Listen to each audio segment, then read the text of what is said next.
Didn't No, go up that's like I okay. thought it was gonna. If everybody would sign in, please, that would be the record of who's here. Thank you.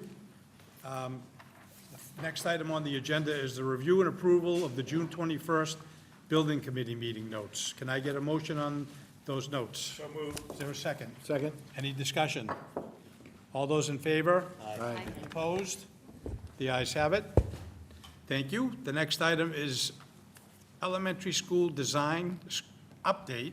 And the first item is design and engineering activities during July. Scott, welcome back.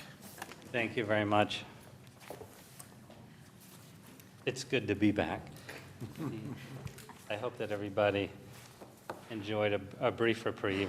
We have a lot to catch up on, and if for some reason we don't get through everything tonight, we're not going to rush.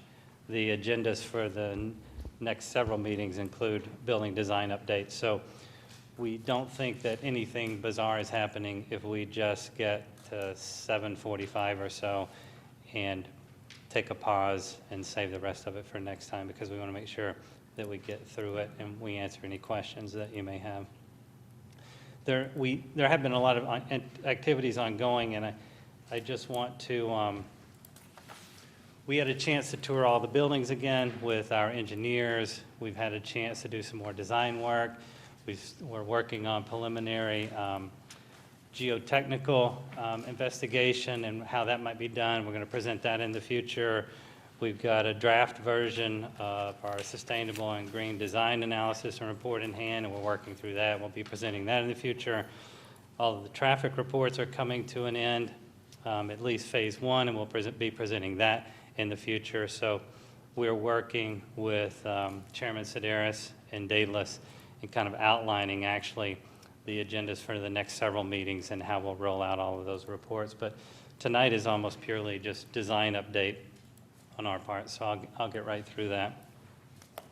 We wanted to take just a few minutes on Hosmer specifically. At the end of the last building committee discussion, there was a few minutes of discussion around kind of what ifs on if we had the ability to do anything we wanted on the Hosmer site and the existing building didn't even exist in that location. And we just wanted to clarify, because we indicated that financially that just wasn't practical. And so as a reminder, but we didn't provide any specific numbers. So just as a reminder to those thoughts, we wanted to go back to the value that the building committee was able to achieve by utilizing the Hosmer as a swing space, not only during construction of the new Hosmer, but then subsequently during the construction of the Lowell and of the Cunniff schools. And so just as a reminder, the amount that we had provided as a result of reducing complexity of phasing and the construction durations, et cetera, and the efficiencies that we got out of the schedule by keeping the Hosmer intact as a swing space was $11.9 million. I know everyone saw that, but it was several Scott, weeks can I ago stop now. you for 1 second? Yes. I neglected to introduce Heidi Perkins, who is our newest member, who's the Director of Business Services here, who's taking Mary's place. So welcome, Heidi. Thank you very much. Sorry. Perfect, Scott. no problem. Thank you. And then we also pointed out that as a result of reusing a portion of the existing Hosmer, we could save $8.9 million in terms of developing space for the Early Childhood Learning Center. So not small amounts. And then certainly one could suggest that we would create a modular school, if you will, a temporary modular school, if you will, as a swing space, if we were to eliminate all of Hosmer and not have it as a swing space. But there's a significant cost associated with that too. So we just wanted to clarify what we meant when we said financially it just isn't feasible to assume that we could completely clear that site and start from scratch. And I think everybody, don't get me wrong, I think everybody on this committee clearly understood that that was not a possibility, but we wanted to remind the committee of the numbers that we had presented some time ago on that. So any questions related to that?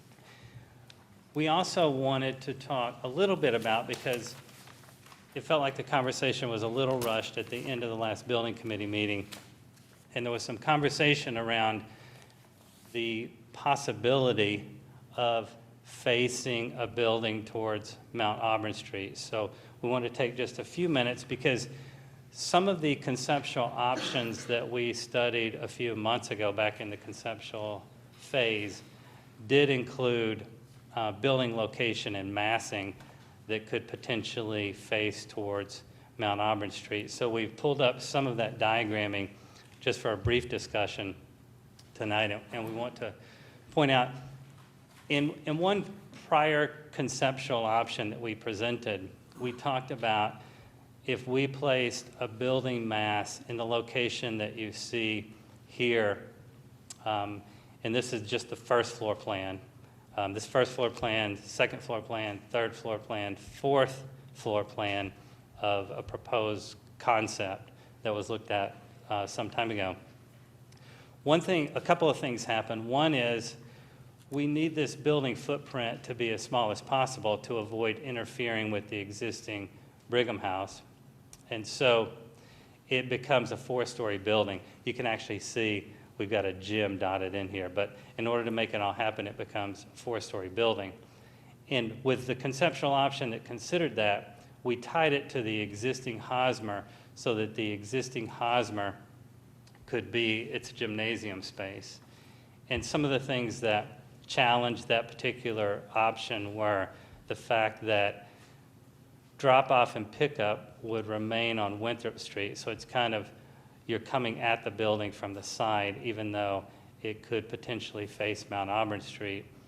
And there's certainly a length of travel to the main entry in that case. And then it's a little bit awkward to connect to the existing building because of the way it has to connect in. As a reminder, the existing Hosmer building is at multiple elevations, and there's a large ramp on this end of the building, so it gets a little bit awkward in the connection to that existing building. And ultimately, the view corridor, it's not as if we could place a building right here, for example, and displace the field. When you place it here, its view corridor gets somewhat cut off with the corner property there. But those were some of the challenges we identified when you place a building and face it towards Mount Auburn Street. We also, in the conceptual options, had a variation on that was only 3 stories and continued to extend across in front of the Brigham House slightly, which we didn't like because it seems awkward to build something across in front of that. And any of these, I think there was also a conceptual option, by the way, that turned and went in this direction, so it was kind of an L that you may recall sitting in that corner. But at that point in time, you've completely blocked access from Winthrop Street, and that L is basically fronting on Winthrop Street for your primary drop-off and pickup point. And we also had an option that you may recall that said, okay, well, we'll just bring a drive-in and come to the front of the building, but that displaces way too much of the existing fields. So those were some of the challenges that we talked about with that particular conceptual option. And then you may also recall we had an option that connected back to the existing Hosmer building, but it also had some of the same challenges and included the additional challenge of kind of what do you do with the style of the building in terms of this being the existing architectural style and a building physically meeting up with that building in a very significant way and kind of deciding what that blend looks like. And all of those things seemed a little awkward is the reason we moved away from those kinds of proposals. Now, that being said, one of the things that we may not have emphasized enough is with a proposed building on Winthrop Street that has its side towards Mount Auburn Street, we do, and we're going to talk about this tonight, we do and have spent a significant amount of time thinking about what the space between the two buildings would look like and what that connectivity would be. So I'm going to go back to these, but first I'm going to talk about, in the plan that we presented to the building committee at the last meeting, we had the zone between the newly proposed Hosmer building and the existing Hosmer building that was being proposed to be retained for the preschool.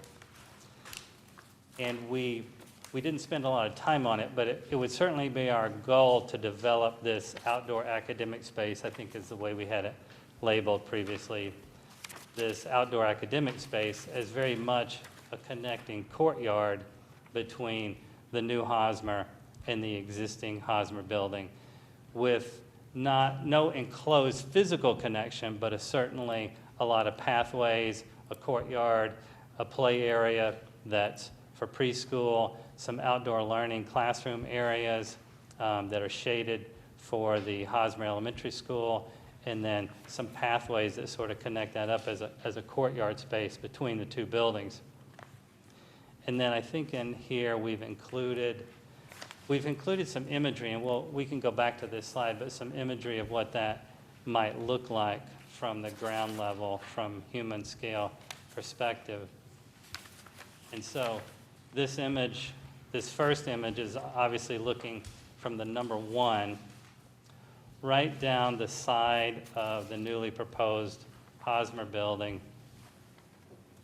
Again, with the existing Hosmer on your left, the newly proposed Hosmer Elementary School on the right, so preschool on the left, newly proposed Hosmer Elementary on the right as you're taking that view of 1. And then this is starting to demonstrate how we want to include the gardening program that exists at all the existing elementary schools and promote a space for that, and certainly achieve some of the outdoor learning spaces that we've talked about for all 3 of the elementary schools, and that we feel like we can do that in the space that would exist between the new Hosmer Elementary School and the portion of the existing Hosmer School that would be converted to preschool.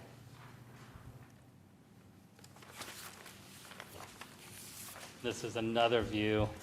If you go back, this is just moving a little bit further through that courtyard space. And again, looking between the two buildings. We're just showing some of the gardening planter tables and giving you a sense of the scale of the shaded academic area, and then the existing Hosmer on the left, converted to a preschool, and the newly proposed Hosmer on the right. And then when I say shaded outdoor learning spaces, this is an example of what that space might look like, again, down on the ground in those areas. This helps a little bit more because it goes up to an aerial view where we're looking from a little bit higher elevation, and we're looking down at that courtyard area, and we're essentially up high on the Brigham House building, looking down a little bit, so you can see the curved ramp that gets you up and into the auditorium. If you could see through this wall, you would know that beyond that ramp is student dining on the lower level, which would be converted to preschool classrooms, and on the upper level, the auditorium. But you can see the kind of outdoor courtyard / academic learning space that could hopefully be created between the two buildings. And knowing that we want to make sure that there's a clearly delineated path from the Hosmer. This happens to be coming out the back by the gymnasium, but coming across and up to an existing ramp that gets you into the auditorium level, or the dining level of the Hosmer. And if you take the ramp up, you're obviously at the auditorium level of the existing Hosmer. And then also some courtyard connections that would occur out of other spaces within the newly proposed elementary school. So it gives you a sense of the amount of space and kind of the scale of the space between those two buildings. This is showing if you were at the fields up high, looking back at the newly proposed elementary school building and seeing a glimpse of that courtyard, and then the existing Hosmer portion that would be converted to preschool in the background. And this gives you a sense of the size and scale of the Brigham House, although the reason it's grayed out is because we haven't delineated all of the architectural detail that exists on that building. And then another aerial view of that area. It just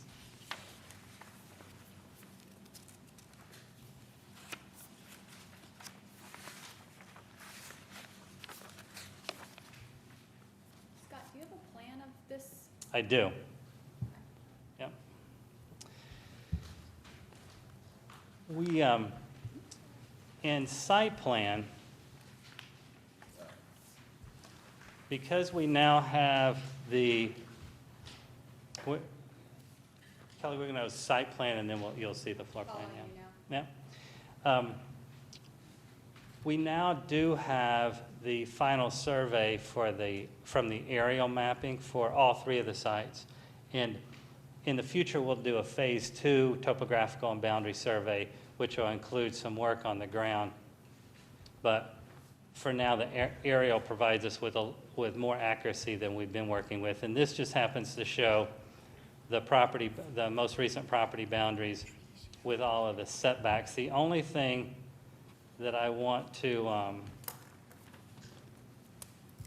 show or talk about on the site plan, and then we'll go to the proposed, is we've adjusted a proposed building slightly based on these setbacks, and then we want to point out, and we'll be following up on this, but there's an area of trees that exist just below this parking lot area that we had always presumed were part of this property, but when we got the final survey, they are actually part of the school property.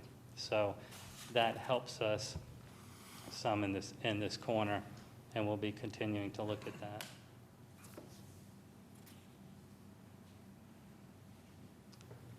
And then this is showing a proposed plan with the building, with a newly proposed building adjusted slightly for the property setbacks. But it also demonstrates some of the features of the site and how they fit within the final survey information we have. And that includes, for example, a softball field replicating the size of the existing softball field, a soccer/play field in this zone represented by the rectangle that you see there. And by the way, I'm not schizophrenic, or I'm not trying to confuse you by going back and forth between these slides. What's happening is I'm trying to use the mouse as a pointer, but if I slide it too much on the screen, then it flips me to the next slide, so I apologize for that.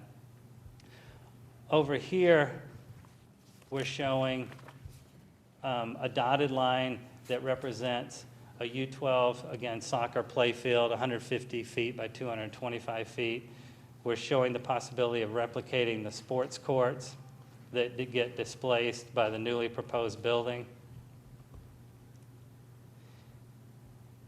And we're showing how we can protect and save the tree line along this edge of the site with that kind of setback. We're presuming that we will rebuild the playground that exists in front of the current Hosmer, because that would be best utilized for the preschool if they do in fact occupy this existing building. And then we're showing a play area here, playground area I should say, in this zone that would be dedicated to the Hosmer Elementary School, and then another playground/play zone here, in addition to those major field components on the site.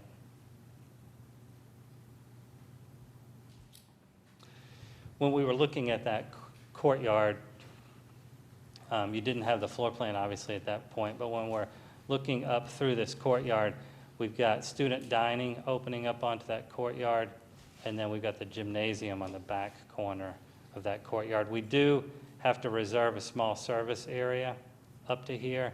So in those plans, you saw that there was a small drive reserved in this area. And we can go back and take a look at that. But for the most part, it was developed as a courtyard area.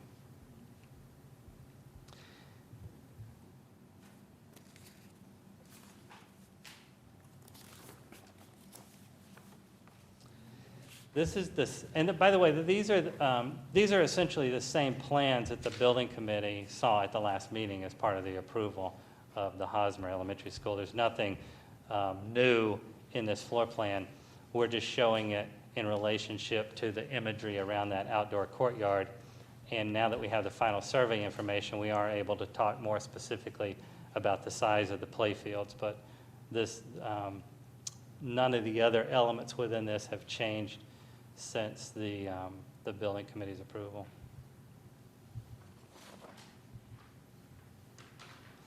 This is that second floor plan. I'm sorry, this is still the main floor plan, but it's showing it enlarged.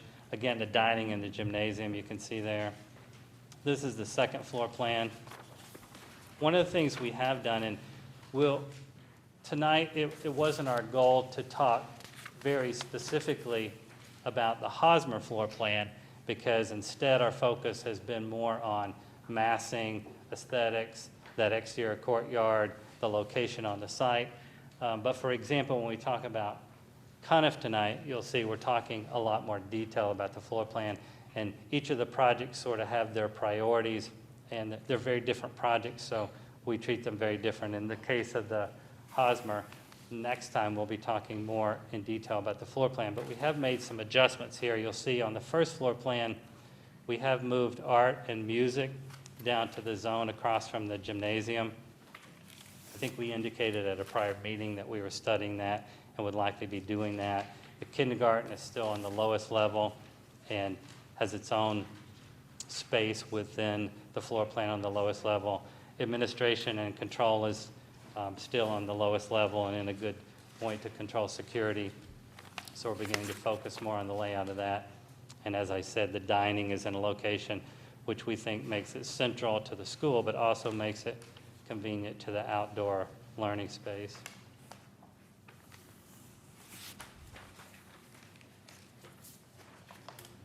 On the second floor, we've got the library media center centralized. The rest of the classrooms as designated currently are just general classrooms. We're not specific to grade level yet because we've still got some work to do on the second and third level floor plans. But I did want to point out that on the third level, keep in mind that we've got a T configuration where the roof of the gymnasium and the dining space below would be exposed, and those are only two-story height spaces, so that's the reason that area is labeled roof on the third floor plan. We have started to adjust these plans to incorporate common areas and varied pull-out and academic support areas in each zone. So you'll see the corridors get wider as you move into the end of each of the academic zones.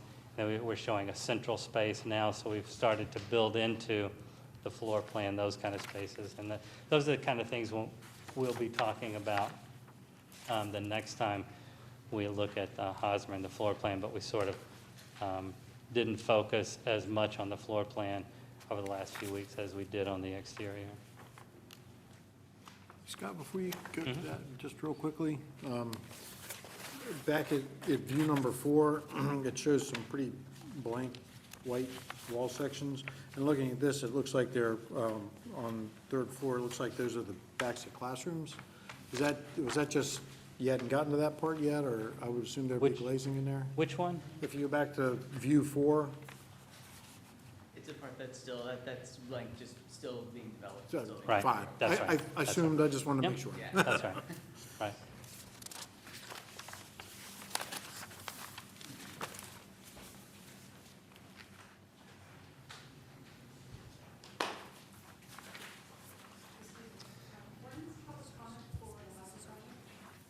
We're going to let him go through the presentation first. On the, when you look sort of purely at the Hosmer exterior elevations for scale, we've got a series of those. This is the east elevation, so this would be from Winthrop Street. So if you were looking directly, just to give you some context, from any of these floor plans would be fine, but if you were looking directly at the building from Winthrop Street, right towards the main front entry, at the main facade that faces onto Winthrop Street, you would be seeing that elevation, where we have taken the top floor, and this appeared in the model, but certainly until you apply an aesthetic to the model, it can have many different appearances. In this case, with all of this aesthetic, I think Jeff had pointed out in some of our earlier discussions, we really are not attempting to match this building to the Brigham House, i.e. the former historic high school, or the existing Hosmer, but instead we're trying to scale a building which is an elementary school to the residential neighborhood, give it some residential scale and features, and have it blend in that way. So in our office, we experimented with several different aesthetics, but this kind of residential scaled, we call it the vintage scheme, because it borrows some iconic imagery from vintage elementary schools, but is the aesthetic that we've applied to the model. So you see it here from Winthrop Street.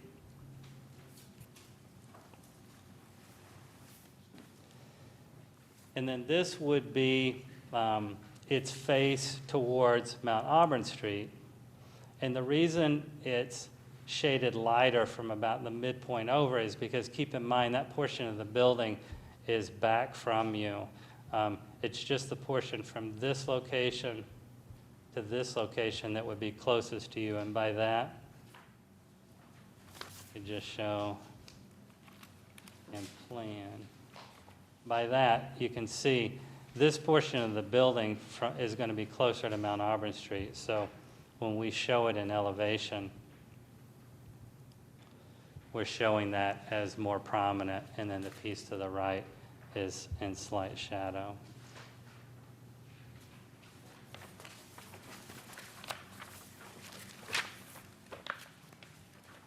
And then again, only slightly in perspective from the Winthrop Street side, you can see it in relationship to the courtyard beside it.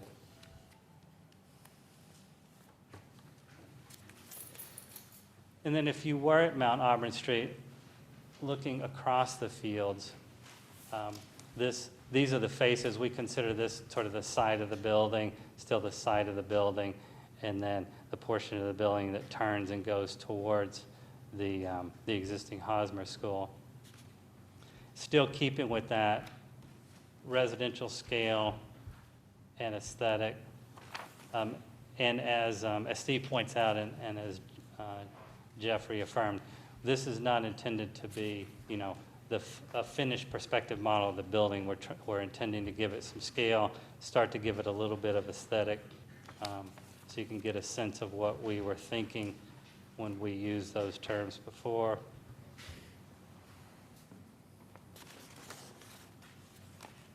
And that's a lot of information. I'm going to ask the chairman, Chairman Sedaris, do you want to sort of pause on the Hosmer? Yeah. Yeah, I want to see if there's questions here, and then we'll ask if anybody in the public wants to speak. So questions from the building committee?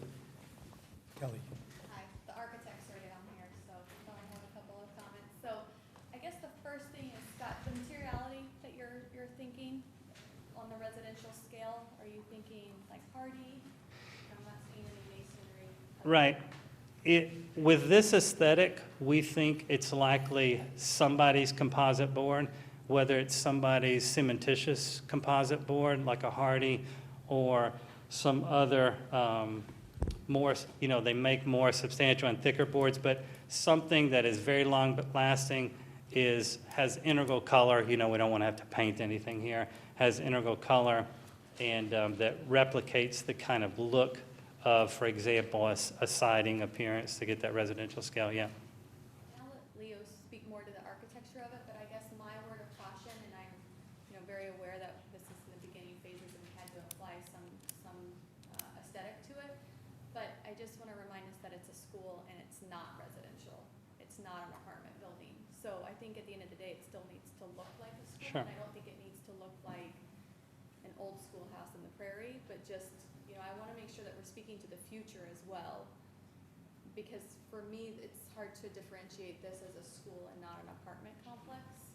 And so I would just want to caution us against that. I know there's going to be a lot of opinions about aesthetic, but that's just, one opinion I have. I know that a lot of us, not me specifically, are maybe appalled by the old architecture of the Hosmer, but I don't necessarily know if we should be completely turning our backs to that. Just to second that, I too think that the 1960s architecture and scale of those buildings were of the time, right? They definitely look dated now. But there is a certain prominence to them in the way that they're cited. And I feel like this committee is very concerned about the swing space, as we should be, and the cost of swing space. But I will point out that the numbers that are shown are straight up calculations for new construction, especially the bottom line where it references 29 million. Yeah, or 24 million, pardon me. If we were to do 138,000 square feet, brand new for $175 a square foot, that's what we would pay. But it's not what we would pay to rent trailers or other supplemental swing space. Well, it is intended to be what you would pay for supplemental space, because when we've deployed modular space, it's been in that $150 to $175 per square foot range. So, All right, well then I stand corrected. I think I want to remind the committee that initially we weren't building a standalone new construction building. The idea was that we could possibly do a hybrid connected addition to the Hosmer. And now we're looking at this standalone. We're having varying opinions as to how to site the building properly because we're trying to preserve what we think is retainable about the existing structures. What I see in the immediate existing structure behind, and I'm actually intrigued by the third scenario that you put on the page, the initial study. If we could bring the third one up that connects to the existing structure, now with a single ramp corridor, but the third one. The reason I say it is because I'm seeing stuff in the new building that could potentially be retained in the old, including cafeteria space and gym space on Concord Road. I happen to be a fan of orienting the front of the building towards Mount Auburn Street. I happen to be a fan of the building checking forward from the Brigham in the way that it's shown here.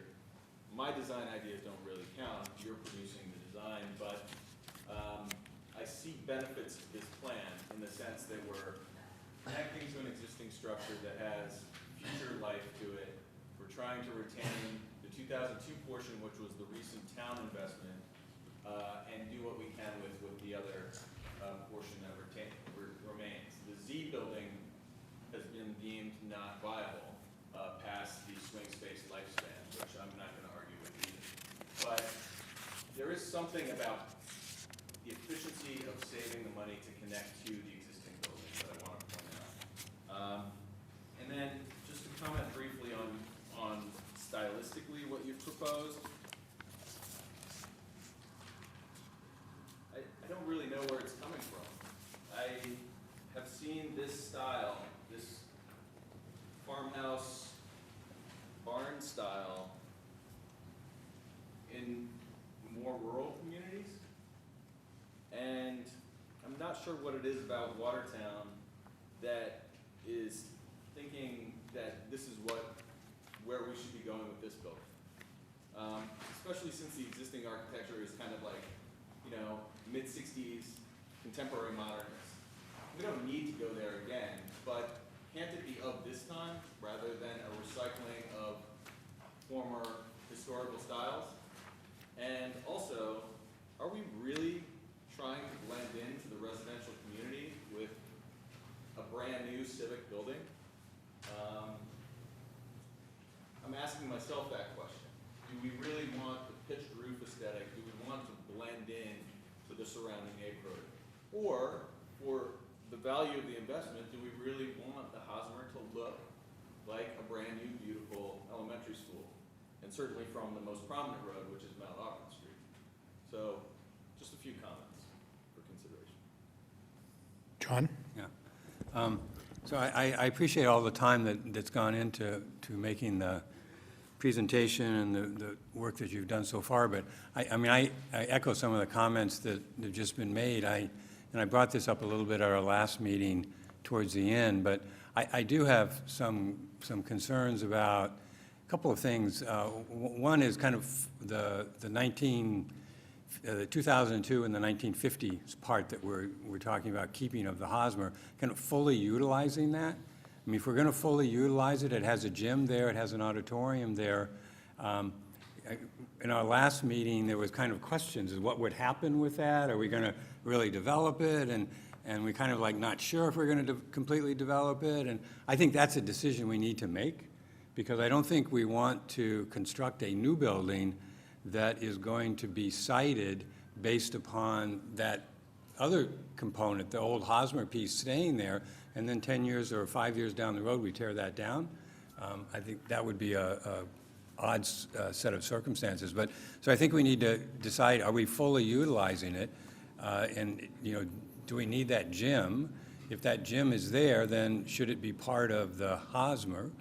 The auditorium, if we're going to have the auditorium, how does that get integrated into the Hosmer? And so I come back to where Leo pointed out the earlier design where you have the new Hosmer more integrated into that older piece, connected to it. So I think fully utilizing that building is important. And the other part, another thing that's been mentioned, I think this is a really a design challenge of trying to make these buildings match or complement one another. They don't have to match, but complement one another. And I do tend to agree that the design that's here at the moment, trying to kind of blend in with a residential is kind of, to me, is an odd match. And I think if we ended up with 3 separate buildings there, all 3 with kind of very different architectural styles, that looks strange to me. I would think if you did what you have up there now, and you have a new building that integrates back into the older Hosmer, then when you redo or renovate the older Hosmer, I think a goal would be to try to make those, that essentially look like one building. And so you would have that building in a style that complements or in some fashion complements the Brigham House, which is a real challenge because that's a very distinctive character. I see that. So I think fully utilizing the architectural style, and then I do lean towards the trying to have it front Mount Auburn Street. I think that's a more distinctive look for the building. And I think down the road, there could be some changes in the configuration of some of the other buildings there would even give the Hosmer more prominence. And I think we would want that front facing, like the Lowell. The Lowell is, even though the students enter the Lowell from the back, the building is front facing down the hill, which is, I think, an appropriate orientation for it. So I raise those concerns. Any other comments? Dee Dee? So I would like to say that the uncertainty of what we're going to end up doing in the future just puts a wrench in the whole conversation. When I think about the preschool and, trying to create, an early childhood center, right now we have, I know that the drawings are just very preliminary, but if we're looking at, 11 classrooms and one that's tucked pretty far away, I think if we were going to make that 2002, 1950s building into the early childhood center and just dedicate it to that, then, you know, we need to think about how that's really gonna happen. I don't think there's enough space even as it currently is constituted to do that unless we change up the entire floor plan. So that's just one thought that I have as well. I mean, I agree about the siting, and wouldn't it be great if we could maximize the, you know, maybe the gym? But I think that we have to fully explore what an early childhood center would look like in that space, and make that decision. If we make that decision and say that this is where it's gonna be, then I think that would change the conversation moving forward, as opposed to this thought that it might go somewhere else. Paul? Scott, I like the introduction of the pitched roofs. From a maintenance standpoint, flat roofs are like skylights. Sooner rather than later, they're gonna leak. And with the snow that we get in New England, I like the pitch roof, which sheds the snow. The caution there would be to make sure there's a fall zone, because I know in the past at the Lowell, we've had a problem with falling snow in the walk areas. So from the beginning, we should make sure that there's enough walk space out of the fall zone of the snow if we're gonna keep the pitches. But maintenance-wise, I'm not a fan of flat roofs.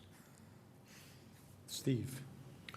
I certainly agree that I think it makes sense that we make a decision to the extent we can about the old building and what we do with that, or don't do with that. You know, I think that definitely is an important component of how the site gets utilized.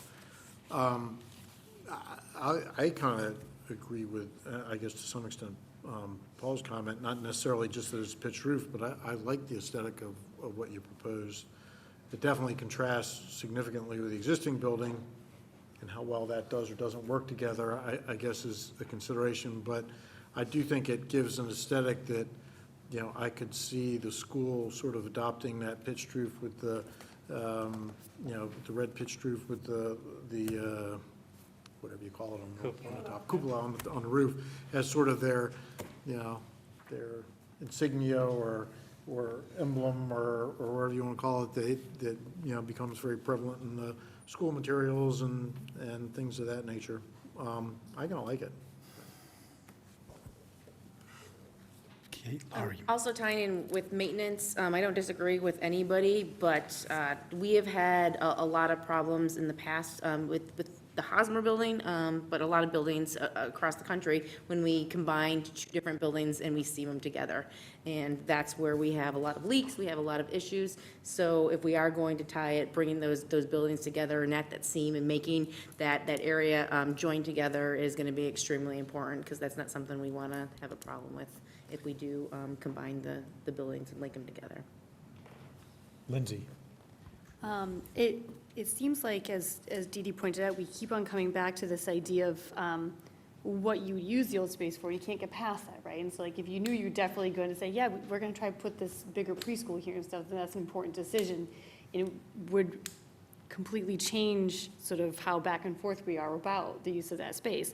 I think another thing in terms of considering the possibility to use sort of three different buildings, in almost every view that you see, even when the buildings are connected, if they're two separate, you really don't see the old Hosmer building from Mount Auburn Street. You see the back of it with the back of Brigham House, you see the new building with the front of Brigham House, and there's not really many views where that's in conflict with it. And so I really don't think we should be spending a lot of bandwidth on trying to match or complement that building. I mean, it just doesn't seem like a path that we need to spend a lot of time on, because you can't even see it when you build something in front of it like that. And I mean, you don't want it to look awful, but I don't think it's gonna be a big challenge visually when all is said and done. Any other comments? Before I open up to the public, I just have one comment, and I'm not an architect, so don't take this the wrong way. But I looked at this and I felt like I was walking down Arsenal Street with all the new apartment buildings. These things all look the same to me. And again, I understand the concept of trying to get into, make it look residential, but to me, this is like everything we've been putting up. So I just want to express that, because I feel it looks nice, but to me, it doesn't look like a school. Now I'm going to ask that if there's some people here from the neighborhood, if they wanted to have a question or comment, if you come up to the microphone and state your name and your comment or question.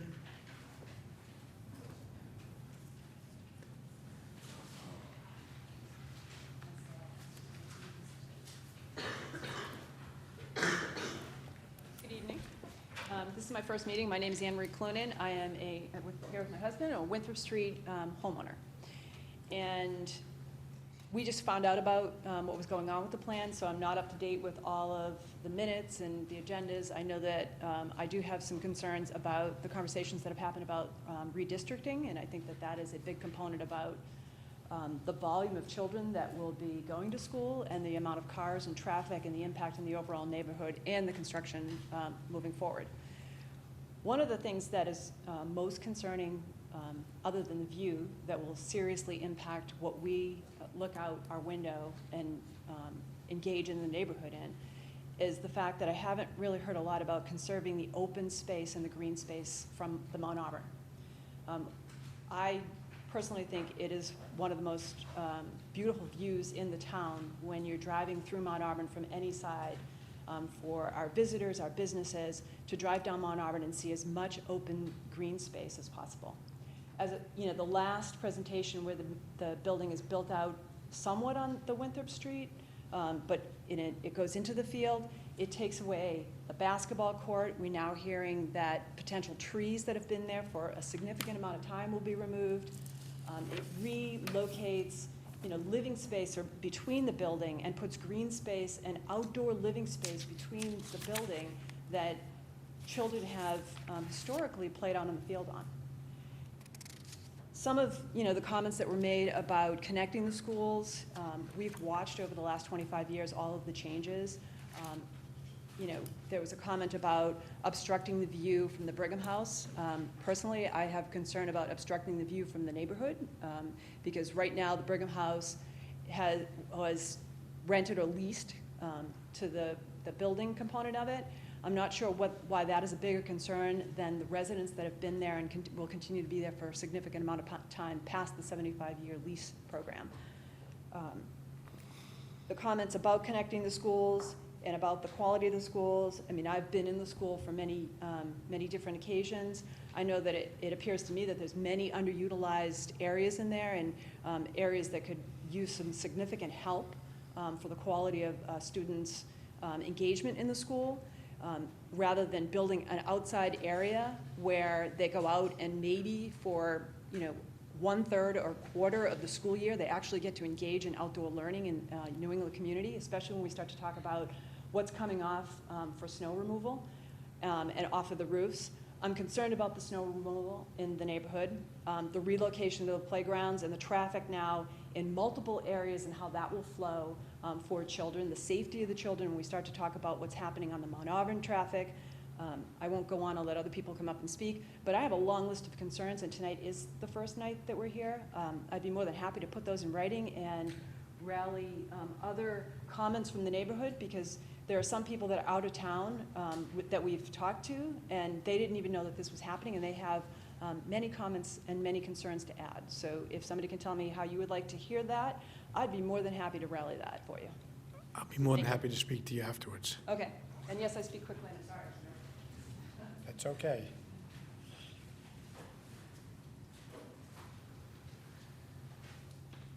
Hi, I'm Maureen, and I live at 12 Winthrop Street. Oh, the street is very narrow to begin with. You put cars on both sides, you add snow, there's barely enough to get down the street. You're gonna put the facade, or you're gonna put the opening of the school right across the street from me, it's gonna be really impossible. I don't see a parking lot anywhere here for the large staff at Hosmer. Where are they gonna park? Right now, they even cross my whole driveway to park, it's so tight. That street either needs to be widened. If you're gonna do this project, I see a lot of wasted space in my mind between the two buildings. I believe, like Anne Marie said, that open classroom, there's other places why don't you smush the two buildings together? The old schoolhouse design, to me, seems like 10 years from now, it's gonna be a huge maintenance issue. Paint peeling, etc. We're gonna be back here. After the last construction at the Hosmer, I had dirt in my house literally for a year. Grime everywhere.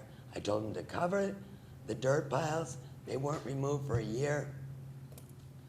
I'm concerned with the rodent population once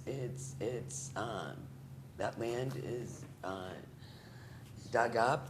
I mean, we've had a huge rodent problem in Watertown with all the construction.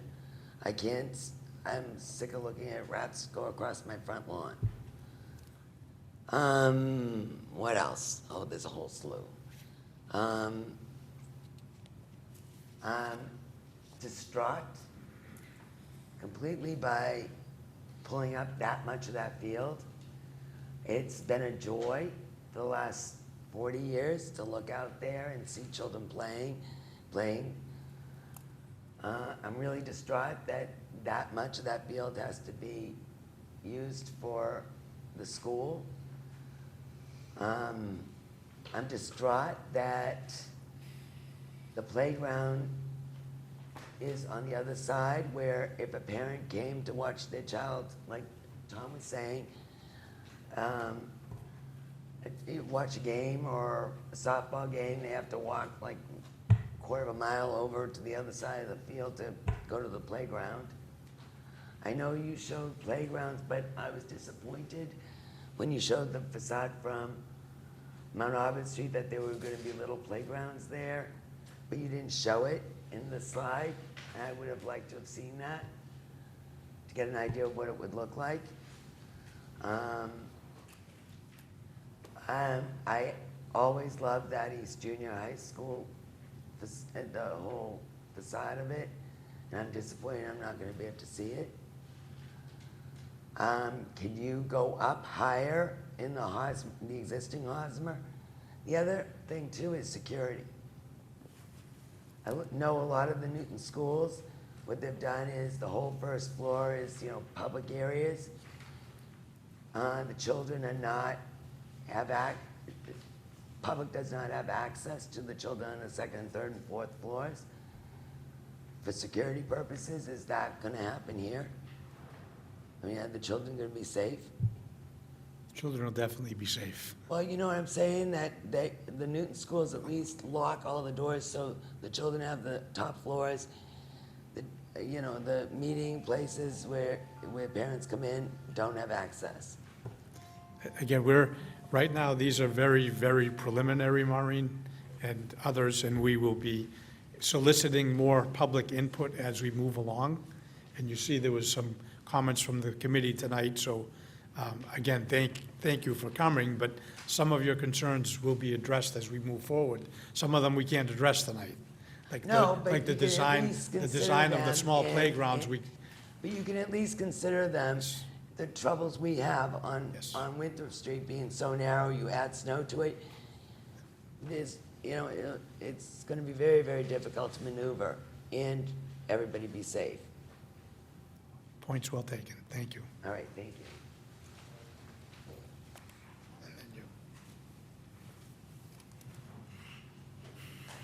Good evening, Tom Sullivan, 11 Upland Road. I just want to echo that driving down Mount Auburn Street, coming down here tonight, nice sunny night, looking over at the East Junior, or the O'Connell Playground, it's a pretty nice looking site. I'm hearing that it's going to be turned into a U12 field. As I drive by the field numerous times, I know the high school uses it for their soccer teams, their lacrosse teams, their softball teams. This year they had an influx of girls playing softball, so they'd be using the softball field, and then there'd be quite a few girls further out in a safe area practicing amongst themselves. I know the school, they've switched their day to start later, which means kids are going to get out later, means that practices are going to start later, and we're eliminating a full-size field, which they're not my headaches anymore, but my successor over here is going to have to deal with. I've heard there's a movement around town for more green space, and we have a beautiful green space, and we're hacking the hell out of it. Just a few other issues, having dealt with some building committees before, and gym issues and things like that. And one, I was concerned the size of the gym that is being proposed. A number of years ago, when we had the $19.5 million override and they proposed a gym at the middle school that was roughly the size of the gym that's at the East Junior now. And the council fortunately appropriated $600,000 more to make it a decent-sized gym. Unfortunately, it went back into control of the school department, and instead of being a community center, it is now used by a private company to run a profit business just about every night of the week. So these are just some issues, and I'm really thinking back to probably about 1953, my first experiences down at the East Playground. I would hate to see it turned into a 150 by 225 foot field. I mean, the town is hurting for large field spaces. Here we have one. It's probably about the most visible field in the town when you consider all the traffic on Mount Auburn Street. And I think it would be doing a disservice to the town by chopping the field up like is being proposed here. They have other issues, but that's the main one. Thank you. Thank you. Peter, hold on. Yes. Him first. Yes, sir. Thank you. My name's Jack Dargan. I'd like the architect to address the parking. I think that's a really good point, where are all the cars going to park. There's also a kind of a makeshift parking area. It's about 30 by 150. It's on the west end of the park that's not even taken into consideration in the plans. I also know, I can predict that there's going to be stacking onto Mount Auburn Street, coming onto Winter Street. If you move that school any closer to Mount Auburn Street, you're going to have stacking, really bad stacking. The cars are already backed up to Mount Auburn Street in the morning. So, and I have a lot of other issues, but I'll address them privately. Okay, thank you.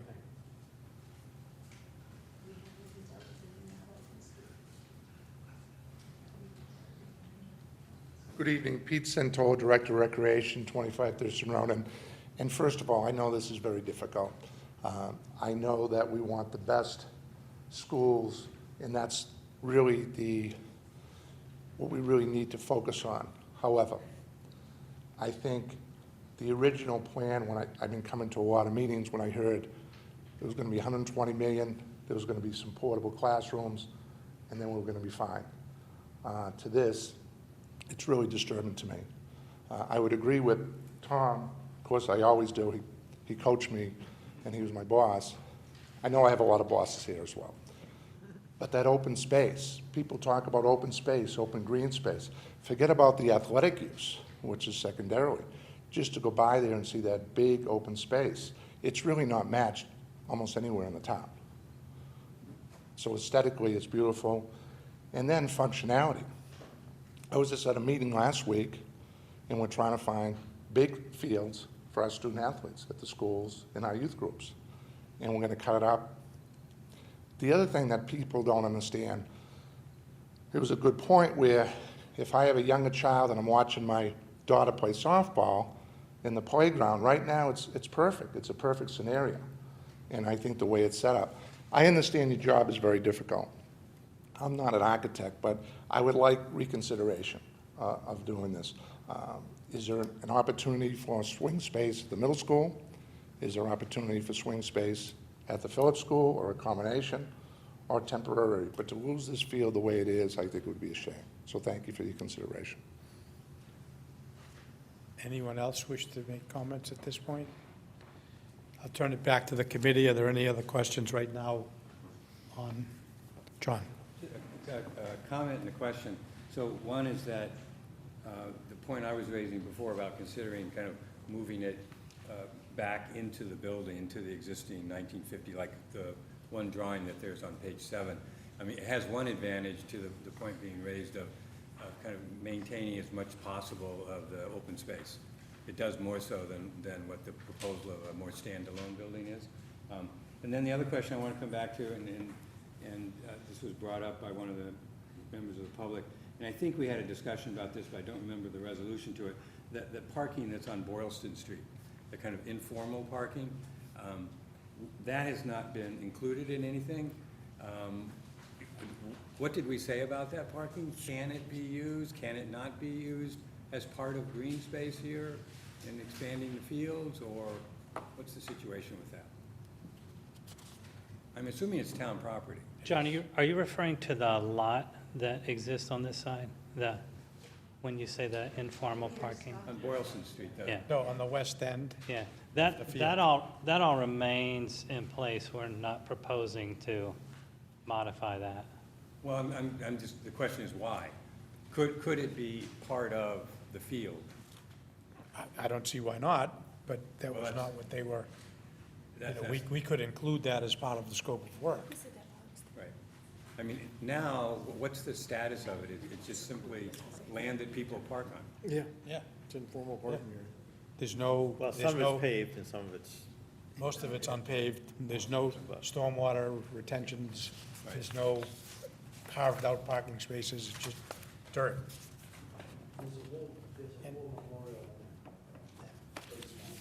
Up in the corner. Yes. I'm just pointing, I mean, we've struggled with trying to think how, you know, softball field, soccer field, how they will fit in there, but we haven't touched that area, which conceivably could be touched. I mean, I think it does, and people have also raised the question about parking. I don't, you know, whether that was going to be parking that teachers would use, or whether you expand the parking that's kind of in front of the Brigham House and make it that larger. I'm not sure where we were talking about. How would you handle the parking? It doesn't, because you're losing an existing lot, a small lot, Really, yeah, very small lot. like 10 spots, Right. maybe, something like that. In the past, we've talked about the fact that there are numerous places around the site that we could replicate that if the desire was to replicate that. It has always been our assumption that there would not be, although we've shown options over time with various conceptual options to increase the parking, put a parking lot here, put a parking lot there. It's all about sort of trading off green space for parking. But it's been our assumption that the site would collectively remain parking neutral and that there wouldn't be a significant increase of parking just because all of the reports and the planning guide and the Environmental and Energy Efficiency Committee in the town, et cetera, seems to have a focus on being very cautious about building a lot of extra parking in terms of achieving their sustainable goals and collective community goals. So we haven't had that detailed discussion about exactly how many spaces any of these lots would be, but meaning any of the 3 elementary school properties would be, but we've assumed that there wouldn't be a significant net increase in parking on any of the sites thus far. If I could, but in this case, you're losing the parking that's in front of the principal's office, so that small lot there. Right. You're losing that. But you're also, I think in almost any configuration, you're gonna lose some of the parking that's in front of the cafeteria, right? 'Cause that's gonna become, in all these scenarios, it becomes something other than parking. That is correct. And so And there's more spaces there, because, maybe 15 or so spaces anyway. that is correct. And in some of the conceptual scenarios, we showed picking that up along the roadway that would come in back here. sort of behind the softball field. And some of them we showed that we'd pick them up in this zone right here adjacent to those play fields. We've shown them in a variety of locations. They don't, when we're talking about, 10, 15, 20, 25 spaces on a site this large, it's easy to pick them up. It's easy to pick them up. Now, if the goal was to increase the parking by, say, 40 spaces or add an additional 40, then we would need to start searching for how we're going to achieve that on the site. We haven't assumed that we could push this playfield over and capture that parking area, though, to your prior comment. And although we have stated a number of times that placing a building in this location breaks up the contiguous large field, fully appreciate that. As a result of the demolition of this building, we have tried to stay, net zero in terms of green space as well. This isn't a loss of space. We understand it's a redistribution and it's going to change a lot of things, and maybe it's a direction you don't want to go in, but I do want to point out that we've always talked about making sure we stayed sort of green space neutral as a result of any development that's done on the site. And then if I could, I don't want to interrupt public comment if there's any more public comment, but I'm going to let him continue, please. I just wanted to respond to a few things because several building committee members made some good comments. Certainly, the option that you see here of an all-new building, our goal was that it would have its own style and its own aesthetic. We don't want to imply in any form or fashion that our goal was to blend with either or compete with or attempt to blend with either of the two buildings. As you move around the campus, you certainly don't see all three in context, but you don't necessarily see any two of them competing either. If the goal was to combine a building with the existing Hosmer building, we're certainly willing to explore that further. Just a handful of reminders, because it's not the first time we've studied this. We've talked about it. If we combine with that building, then we will need to do a comprehensive renovation of that entire building versus this kind of standalone. We're going to spend a limited amount of money on it, declare it a preschool, and let it sort of exist on its own merits. If we combine with that, we'll trigger a comprehensive renovation of that entire building. And we were trying to avoid some of the inefficiencies and some of the ramping and the level changes, et cetera, that occur in that building. If we combine with it, we'll need to find the additional space to make up for the loss of that preschool space that we were going to use in that building, because we would want, if we're going to combine with it, we would want to use the student dining area as part of the elementary school. We'd want to use the gymnasium as part of the elementary school. So there are some things that we're going to trigger as a result of that analysis of moving over and combining with it, but we certainly don't mind revisiting that scenario. Lindsay? Just a couple of things to remind us of. When you have the separate building, as is pictured on the screen right now, the town actually gains a full-size gymnasium. It's not you're gaining a full one because you retained the one from the previous building. And as Scott pointed out, you actually gain a new field. It's separated now into two different parts, but you have another field space on the opposite side where the old building was that has similar, same, maybe more, definitely newer playground in place features on that side, and the chance to sort of develop that whole side and park how you want it to look as well. So that's sort of just one thing. But then a second part that we spent a long time talking about before is that, the idea of going back to the idea of, oh, you throw a couple modulars and occupy reno, et cetera, of that building, it was determined that's just not possible. That was from a master plan study that was really, really high level, not detailed, had no idea what the inside of those buildings were like and what was feasible. I just want to remind people who are watching that a long time ago in this process, that was deemed not financially viable, not possible, and wouldn't work out to a school that the town's gonna be proud of for the next 100 years. It's not savable space in that way. And so I just want to remind people that that information from a while ago was very carefully vetted, that that's no longer an option in terms of renovating the school. One second, in case there's anybody else that hasn't spoken, okay. No, I just didn't hear what you said at the Oh, beginning. You sorry. talking about the Z space or the? Just generally speaking, the idea that you can just sort of gut job renovate the school and produce a building that's gonna work in that space and everything was deemed tremendously expensive, wasn't gonna be possible, wasn't gonna produce the kind of building that we want. There's a lot of reasons why we said that wasn't gonna work out. I also wanted, just as a follow-up to what Lindsay is referring to, in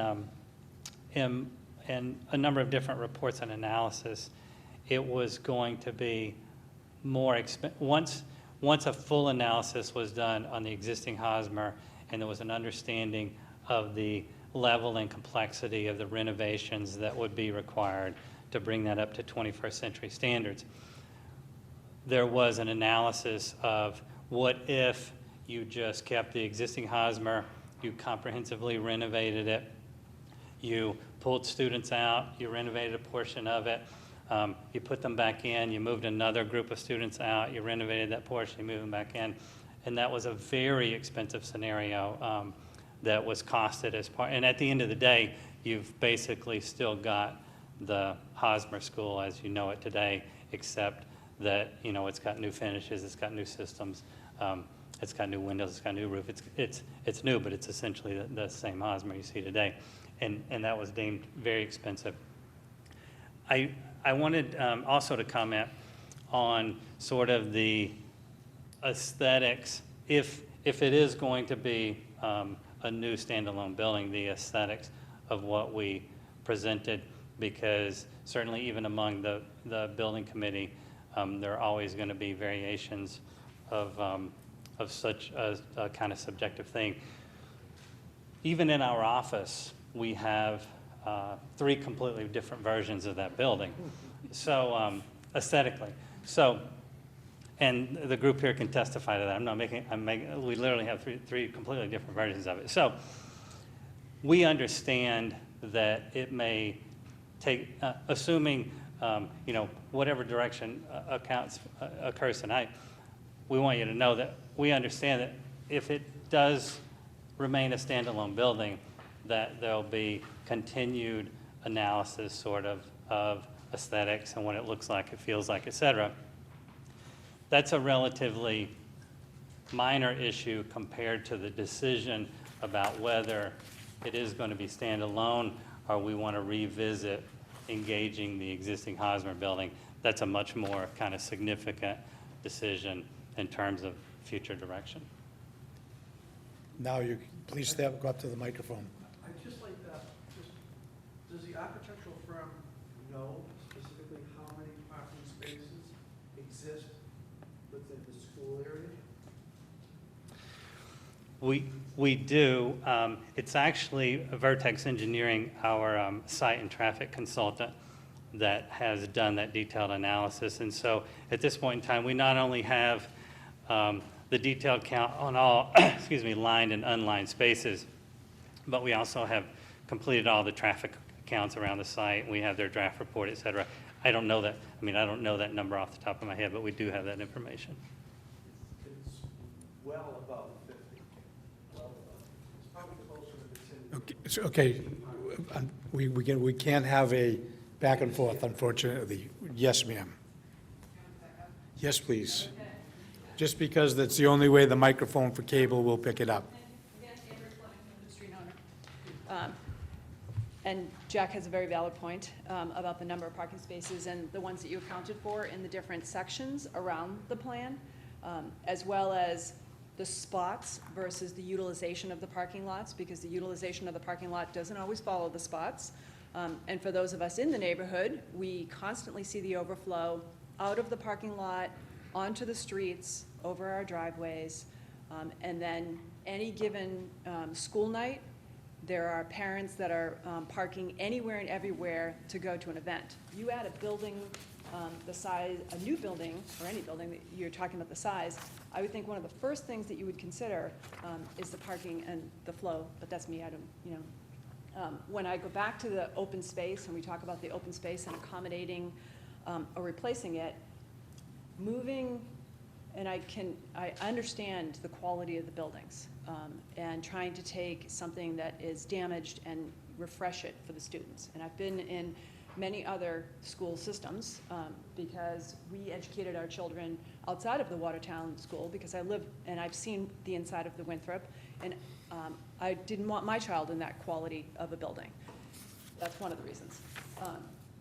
But taking out the building that's on the left and replacing it with the basketball court, and now we're talking about replacing it with parking, it still changes the entire, you talk about aesthetics of a building, the whole vision of that center of town, at least the center of town for me, and the beautification of the area is truly diminished, because no one's going to see the basketball court from Mount Auburn Street that's over in the corner, or the new playgrounds. They're gonna see a new building. And when we walk down the street on the parade, and people line up, you know, twice a year to enjoy that part of town, it truly diminishes the experience of Watertown and the beauty of Watertown. And I realize that, you know, other things are happening at the Lowell and the Cuniff, but for me, this is where people go to congregate in town, and it has been that way historically. To take that away, and the green space for the kids, I didn't, you know, note about, I was a parent that sat and had children play on the soccer field with a little one at the, you know, in the playground, or the events that happen there. It will change the overall lifestyle in our town if we take that section away. Now, I realize that we need space, but where is all the cost data related to all the other plans and the comparison for everyone else to see? Because I'd really be interested in to see the financial component. All right, I'm going to have to stop you. We've been reviewing these since March, so. I didn't get an email, I didn't get There's an agenda item for that type of thing as we move. Later on, there's going to be tonight some more discussion about communication. Yes. Consideration for all the people that are involved in the town, not knowing that all these meetings were going on and that we could come in and see all these things and have to say, I would have thought that there would have been more outreach to the significance it has in rural town. We also are planning on having a neighborhood meeting at the school as we move forward. To have. As we move forward part that is concerning to me. Okay, well, again, I'm going to give you contact info, and there's an agenda item as we move, of how we're going to get people to. I know Maureen's house is, her family's owned the house for 100 years. I plan on giving my house to my children, I'm sure other people in the room do too. So the 100 years of where we're going with the schools will affect my family for this generation and many. Thank you. Vinnie? So we have been, this is now the third year we've been working on this project, so, and a lot has been done. So a couple of things, you know, so we did vote to move forward to the schematic design based on the June 6th cost estimates, which were sort of the revised cost estimates with this scheme, which was a significantly lower cost than what we started with in March. And with sort of this general layout, and everybody needs to understand this is massing and schematic. So what you see, you know, in terms of detail with the number of parking spaces or where the playgrounds are, or what the siding is on the building, those are just placeholders. Those are details that will be worked out after the big decisions are made. So just everybody needs to understand that. And I just want, for the record, I prefer a modern building. not a peaked roof, hardy plank building, but that's my own personal feeling about that. I would like something modern. Glass and steel is my sort of thing. But anyway, but we're getting off track there. But so we need to understand the decision that we've made that have gotten us to this point as a community is that we need to use the existing Hosmer building as the swing space for the 3 elementary school construction. That will entail having to build this new Hosmer school in order to free up that space for the Lowell School and the Cunniff School to work. When we envisioned this project, going on now 2 years ago, of doing all 3 elementary schools, there was always the question of the swing space. We don't have any swing space. We don't have an empty elementary school. So this is something that works. There's trade-offs. And, the trade-off here is, tearing down the one building and building a new one across the street. I understand it's across the street from Hancock Street, and now will be across the street from Winthrop Street. But that's really sort of the trade-off that we have as a community. We want to preserve the open green space, and this gets into the parking. We could pave over playing fields and make more parking spaces, but we've decided as a community we don't want to do that. People will have to park on the streets. And just so you know, I live next door to the Lowell School, and our streets are clogged with teachers parking, parents parking, the whole thing. So I know exactly what it is, but that sort of comes with the territory. We need to understand that there will be trade-offs. We can't make everybody happy, but we need to think of the larger good for the community. One of the essential things we decided is we want to preserve the view from Mount Auburn Street to the Brigham House, the old high school, because that was important to the community. Just like we decided we want to preserve the look from Orchard Street up to the Lowell School, because that was important to the community. The green space and the view corridor and the historic building is important. So just so everybody knows from the neighborhood that is important. So the question is, going back to the key item now becomes, do we build the Hosmer School as part of the existing gym, cafeteria, or not? Or do we keep them separate? And this becomes the fundamental question when the town council, and the school committee voted to move ahead with this project. We didn't vote ahead to build a new early education center. We voted to do renovation and expansion of the 3 elementary schools. If we do, if you go back to page 7, the one that we were looking at, if we do this, and certainly, this is an option to do this, but now we find ourselves into the position of what do we do with the early education center? Do we build a new one? And now the scope has increased, and now we're talking about additional costs, and nobody's, John has pointed out and others, we like this, but okay, what do we do with the preschool? Where do we build a new preschool? Because now that existing Hosmer facility becomes part of the Hosmer Elementary School, and the space that we were planning to use for the early education center is now consumed by the elementary school. So where do we build that? Do we build do we tear this whole thing down and build another early education center? So now we're into 4 buildings. We didn't vote to move ahead with 4 buildings. The cost estimate didn't include 4 buildings. It included 3 buildings. And this is where we as a committee find ourselves. And we need to make that decision to either take this and start from scratch or keep along the path we've been doing now in multiple meetings since we've convened in March. There's no perfect solution here. The question is, what's going to work? What's going to work the best considering the constraints we have? And once you get into, what you looked on page 7, the one that John likes the best here, now we get into the question of swing space. Because once we do that, now we're into having modular things for swing space. And now, and then it's like a row of dominoes. the whole plan falls apart. And what we voted on June 21st to proceed on, based on all the work we did, all the trade-offs, and weighing the pros and cons of a dozen different scenarios, goes out the window, and we got to start from scratch. Again, and I don't see us doing that. I think we need to understand there are limitations, there are trade-offs, but I think the scheme, and again, whether this building is this way or that way, that remains to be seen, but I think this basic concept is something we got to stick with and figure out how to make it work. So that's what I think, Mr. Chairman, this committee needs to, make those tough decisions.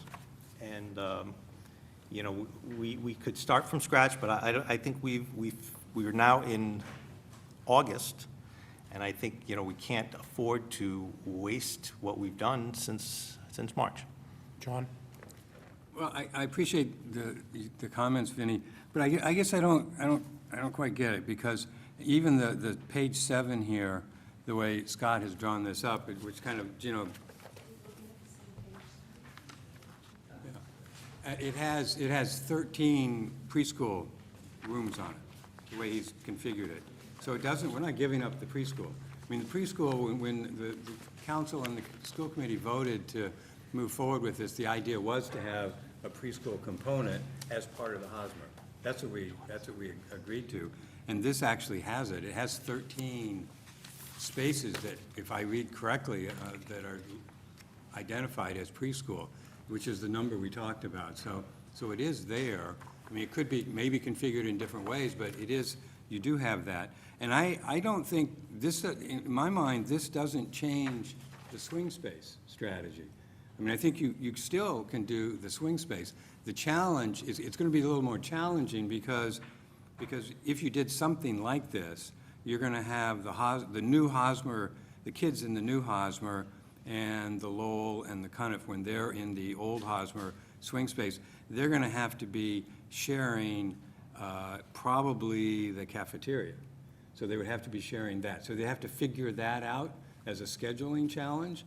And they would be sharing the gym to some degree, but the swing space has that small gym in it as well. I mean, it's not a regulation gym by any means, but it can be used for kind of indoor gym purposes. So my thought was, if we explored this, I'd like to still explore this, it doesn't change the swing space scenario. You can still do it, it seems to me. Comments? Kelly?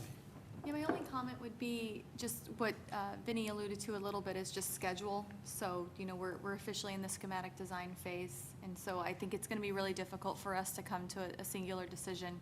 There is a give and take, and so I think for us as the committee too, we need to talk about next steps. Dee Dee mentioned, making a decision on the pre-K situation, and I think that's critical. We're not going to come to any decision until we have a decision on that.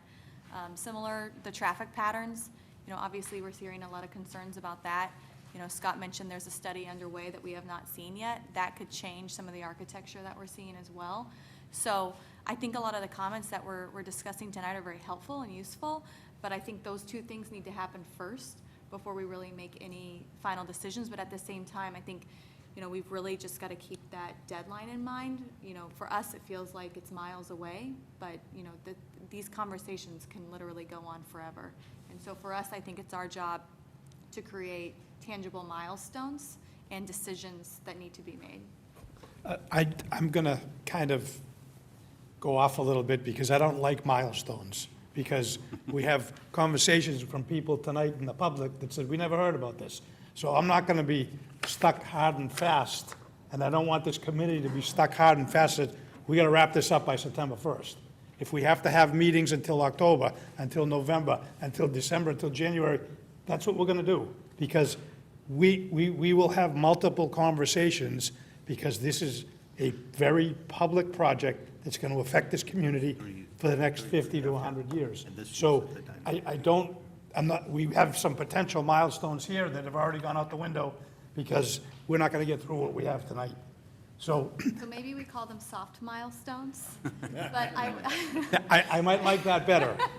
But I would just also say that, at the end of the day, we've communicated a schedule, And, you know, the community it has a lot of concerns, but I think there will also be a lot of concerns from parents if we get so off schedule that, you know, the school's not opening when we had originally. We had the next 3 months of things all planned out, and that's, I I'm also not even do- gonna bring that up That's what I tonight. do for a living too, so I Because, can't help it. again, this is for me as the chairman, this is such a very important project.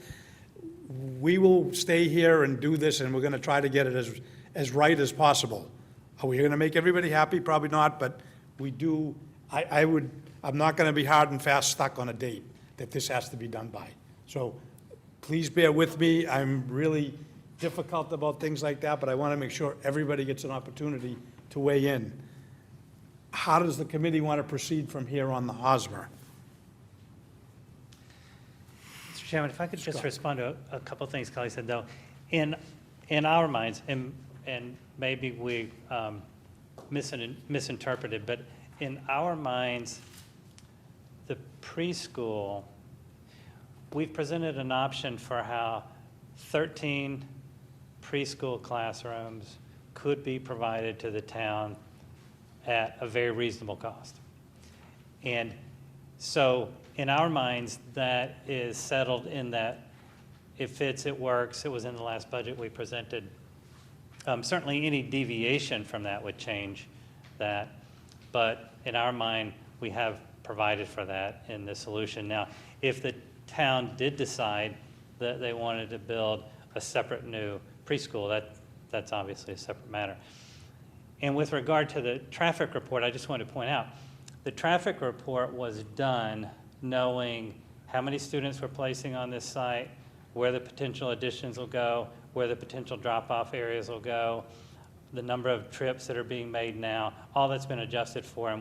And there's nothing in the traffic support that suggests that we can't build a school here, or there's going to be some challenge we can't overcome.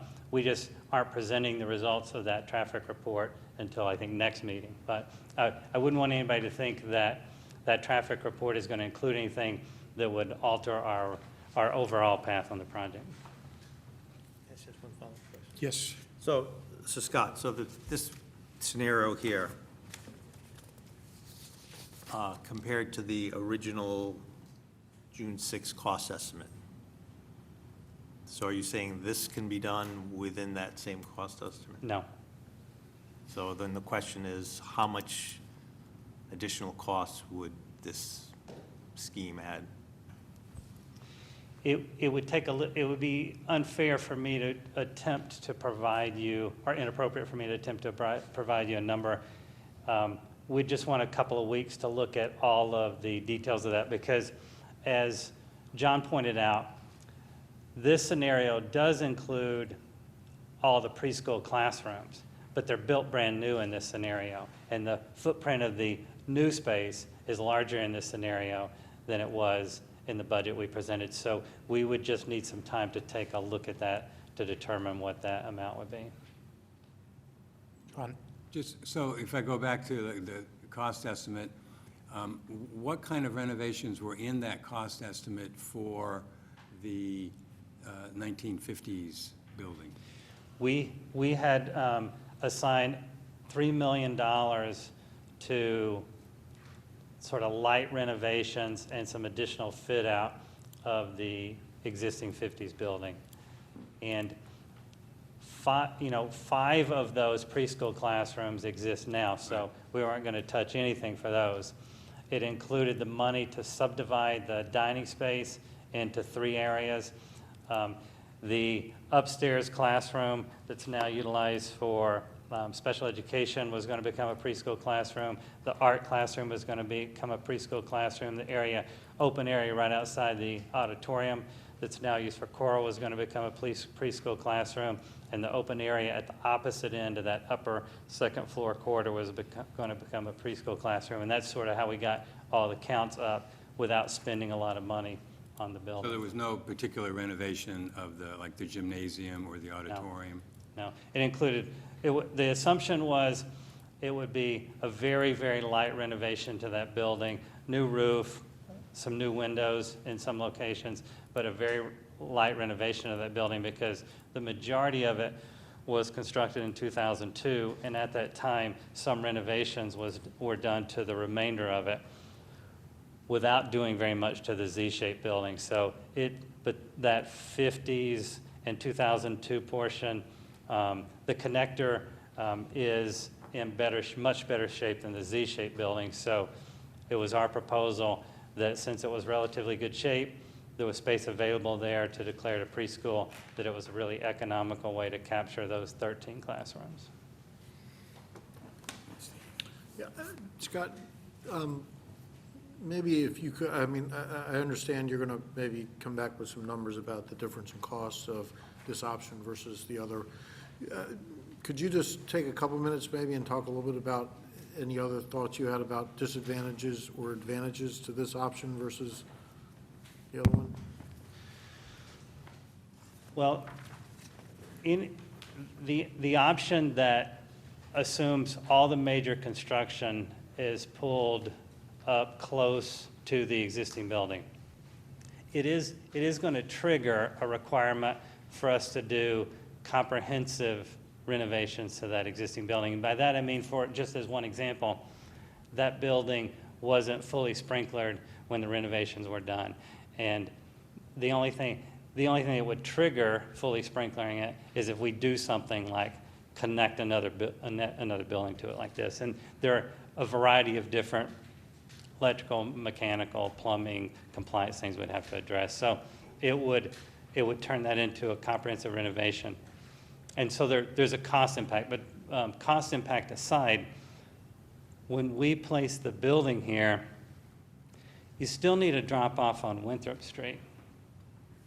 And so in some of the early conceptual work, we had brought an additional drive in, but it took up too much of the green space and it didn't make sense to disrupt the green space there. So we took that off of this version.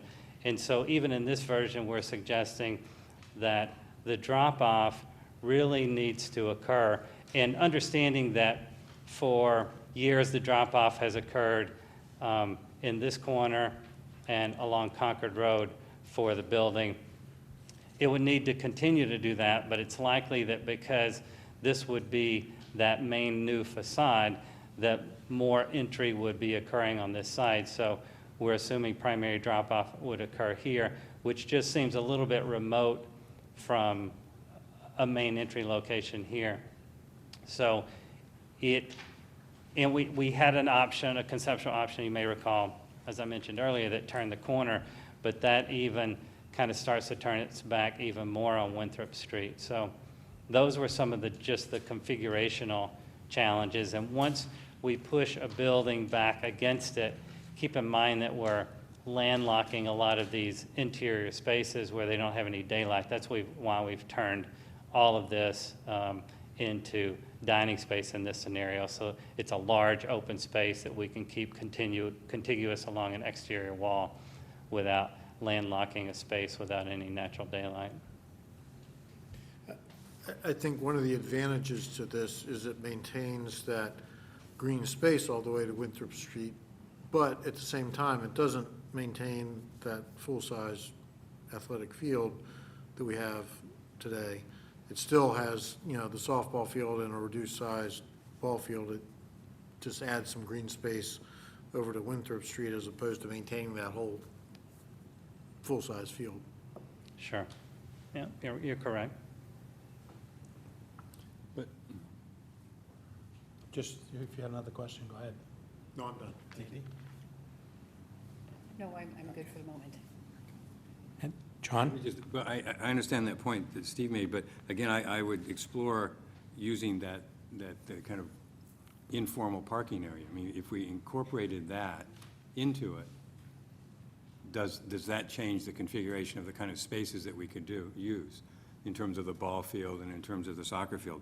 I mean, there's no particular reason that I'm sure neighbors use that, and they like probably having that. I understand that, but if that could be incorporated into the playing field, I would certainly want to put that on the table for a discussion. I do think that's an area where even teachers park, though, during the day, at least some. They may, although I think then you would have to look at the space in where, the parking that's done right in front of the Brigham House, and think about expanding that. Because right now, most of that right in front of the Brigham House, there's very little parking there because they just do one, I think they do one row. You know, even if you did angled or something, you could get more cars there, but. Tom?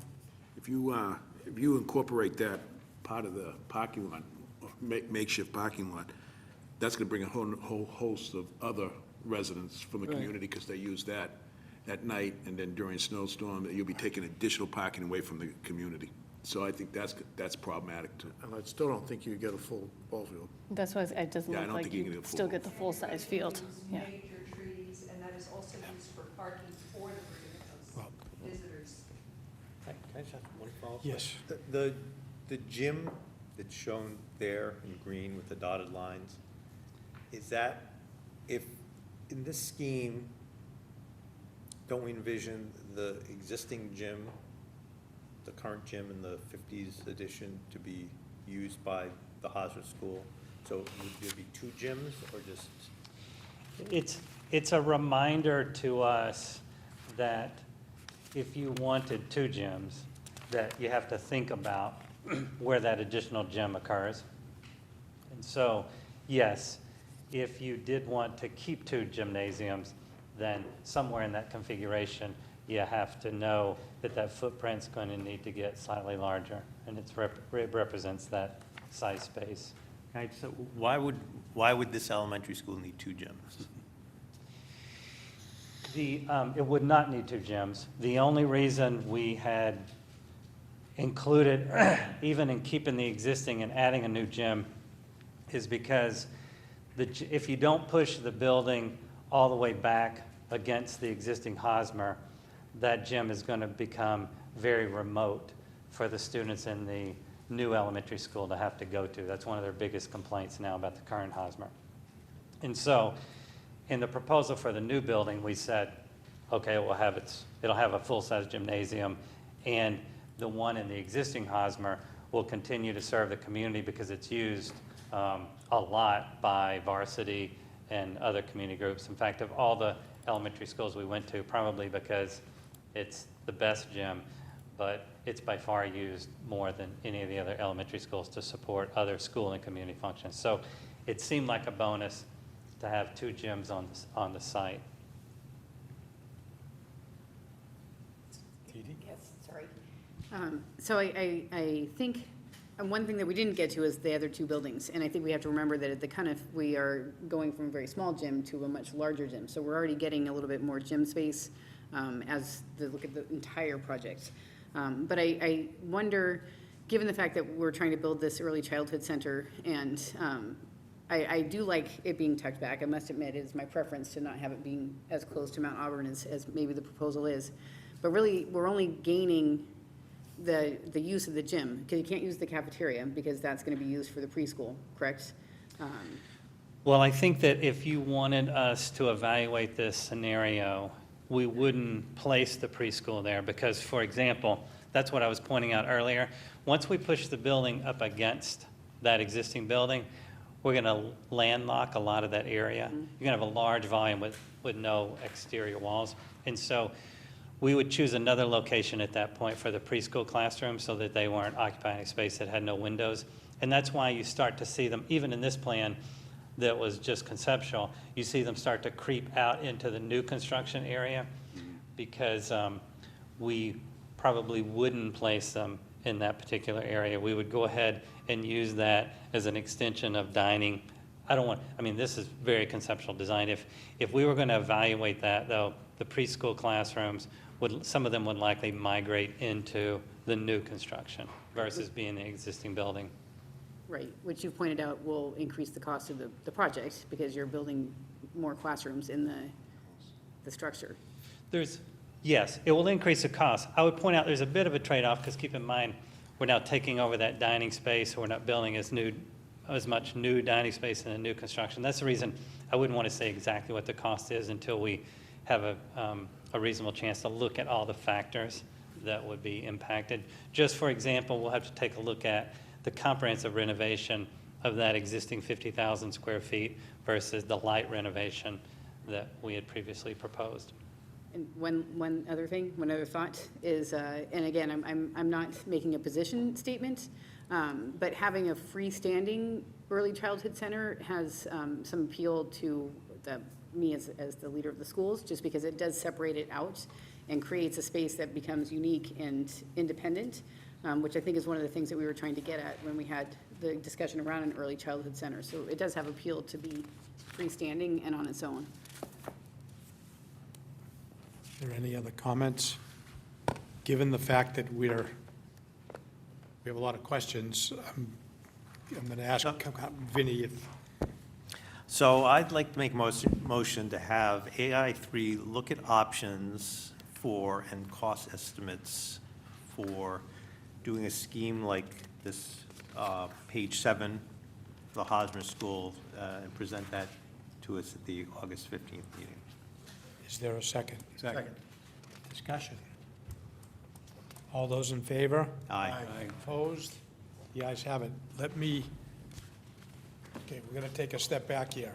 We had a schedule for August 15th, which included some other things, which goes back to my original plan. We're not going to get to the other schools tonight.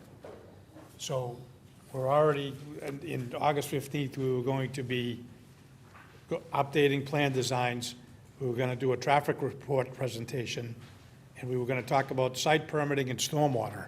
So again, we're trying to get into the details, but those are now going to be pushed back because of the fact that we spent a lot of time on the Hosmer tonight. My suggestion, rather than on August 15th, talk about the Hosmer, we're going to be talking, I suggest that we talk about the Lowell and the Cuniff, and take the Hosmer up again separately, probably the following week, the following meeting.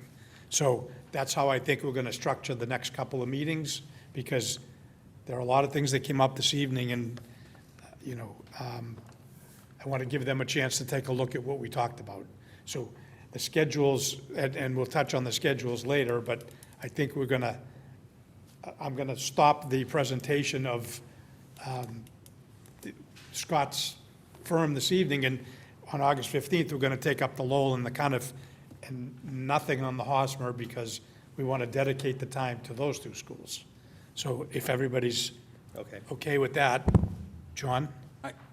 I think you work that out with the architect. that right. If they need more time, that absolutely. I just would say that my sense is with the Lowell and the Cuniff, we're not going to have near the same discussion that we had today. I think those are moving pretty good. And the way it's played out right now, the Hosmer kind of goes first in terms of the kind of construction and all the rest. And so that's my only concern, is that's the one that we got to pin down before the other ones. And one thing that you got to understand, the cost estimates are all the projects together. Right. So we want to go through every single project and get some of the questions out. Yep. We can incorporate some of these other things possibly. Scott and I and Shane will discuss how to do that, but we can't just stay focused on the Hosmer School. We may spend a lot of less time on the Lowell and the Cuniff, I get it, Yeah. but we'll add one of these other goals that we had, or, as add-ons. Okay. And Scott and I and Shane will work out the details. You get the concept of where we're going here? Absolutely. Clear, crystal clear. Thank you. The next item on the agenda is community outreach, and Daedalus has a representative here tonight that I spoke with. Her name is Christina Opper, who we've talked about some services that are available to us as a building committee. Some of them are free, and I think we should take advantage of them, which include, I asked her to give us a brief update on what she could do, and some of them will cost us money. And what I'm proposing this evening is that I'd like to create a subcommittee on communication, and I'm looking for 3 volunteers. You don't have to tell us tonight. You can email me, and Christina's going to work with this subcommittee to come up with some ideas. So I want to ask Christina to come up and go over some of what's available to us, because I think we're going to need this as we move forward for communications with the community, the neighbors, and so forth. So Christina, thank you for coming. My pleasure. Hi, everybody. I'm Christina Opper with Daedalus Projects. I work with Shane. I am the Marketing and Client Relations Manager over there, but I also assist a lot of our clients with community outreach and PR campaigns around their projects. I did help set up the existing website for the project, which is basically just right now a vessel for storing documents so that you can get the documents out to the public. They can download it from the internet easily, including the meeting minutes, copies of the presentations. But beyond that, you may consider looking at doing, in addition to maybe community forums and public presentations, maybe emailing newsletters, allowing people to sign up for updates on the project, or you push out emails to them, doing community surveys to get their feedback, especially about maybe major concern points, for instance, fields or traffic. There are a lot of platforms that you can use that don't cost any money, and they're based on how much you do for traffic. Emails up to a certain amount are free. Surveys up to a certain amount are free. So there are a lot of platforms that you could use that wouldn't cost the project any money, but would help get the word out.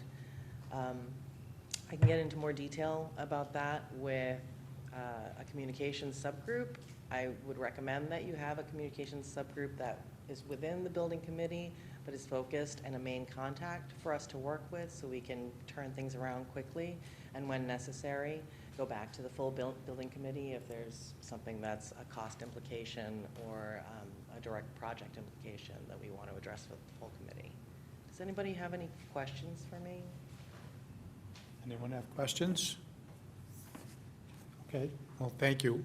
You're And as I said, I'm looking for potentially 3 volunteers that might want to work on a subcommittee on this communication piece, because I think it's a very important tool that we can use as we go forward. High school update.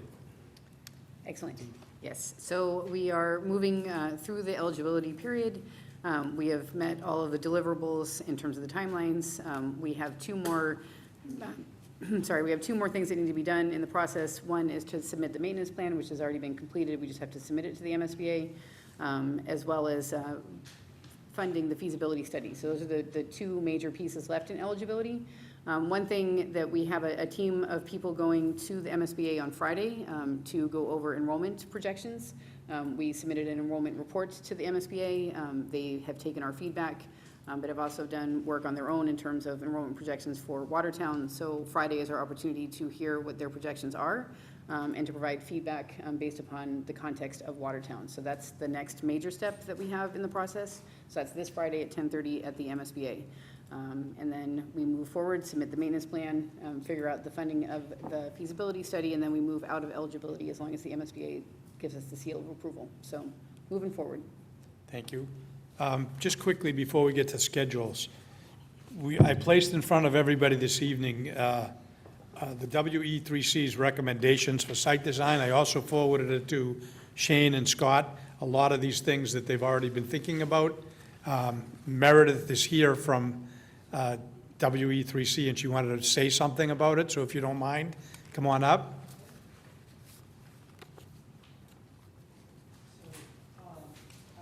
Meredith Fields from WE3C, and I just wanted to request careful consideration for our next installment of recommendations. This, I think, is our 3rd round of sending you our ideas. But this is regarding site design in particular. And so a number of issues that came up tonight are actually in this list of recommendations. Things like traffic planning, traffic congestion, transportation, green space, trees. And I think the overview is to be thinking in terms of the 50-year lifetime expectation of these schools, as has also been referenced tonight. What we are going to be confronting over the 50 years, as best we understand it, is significant climate change and also, obviously, as we know, greater congestion as time goes on. So both of those things, I think, need really careful planning and consideration, just to add complexity to what we're already dealing with. We can expect, for example, that at the end of the lifetime of these schools, in 40 or 50 years, we will be having probably 5 to 10 degrees hotter spring, summer, and fall than we have currently. And that requires really substantial planning. The bad news is that it would have major health impacts, and the good news is that if we plant trees carefully and strategically, we can mitigate that dramatically with a sort of offset of as much as 10-degree reduction in the local temperature around the schools. So that's an example of the kind of thing that we're strongly urging that we all think about carefully and incorporate in planning. So questions, thoughts, anything else? Thank you. Okay. Thank you. There are copies here if anybody would like to see them. We have a schedule of 2 meetings the rest of this month, on August 15th and August 29th, and I want to give you an example of what we are looking at. And we're going to also, we're in the process of scheduling 2 meetings in September and 2 meetings in October. At the next meeting, which we may incorporate with the Lowell and Cuniff presentation, traffic report, as I said, site permitting and stormwater. Meeting subsequent to that, we're looking at proposed geotechnical investigation presentation, and then a mechanical and electrical system review. And then after that, we'll be going into a sustainability report and presentation, phasing and site logistics, and then we're going to design, layout, construction manager, furniture and equipment, security and technology. So each time we meet, we're going to have some certain areas of the project that we're going to be discussing. So that's where we are for our meetings. Anyone else need to have a comment, need to make a comment or a question? Can I get a motion?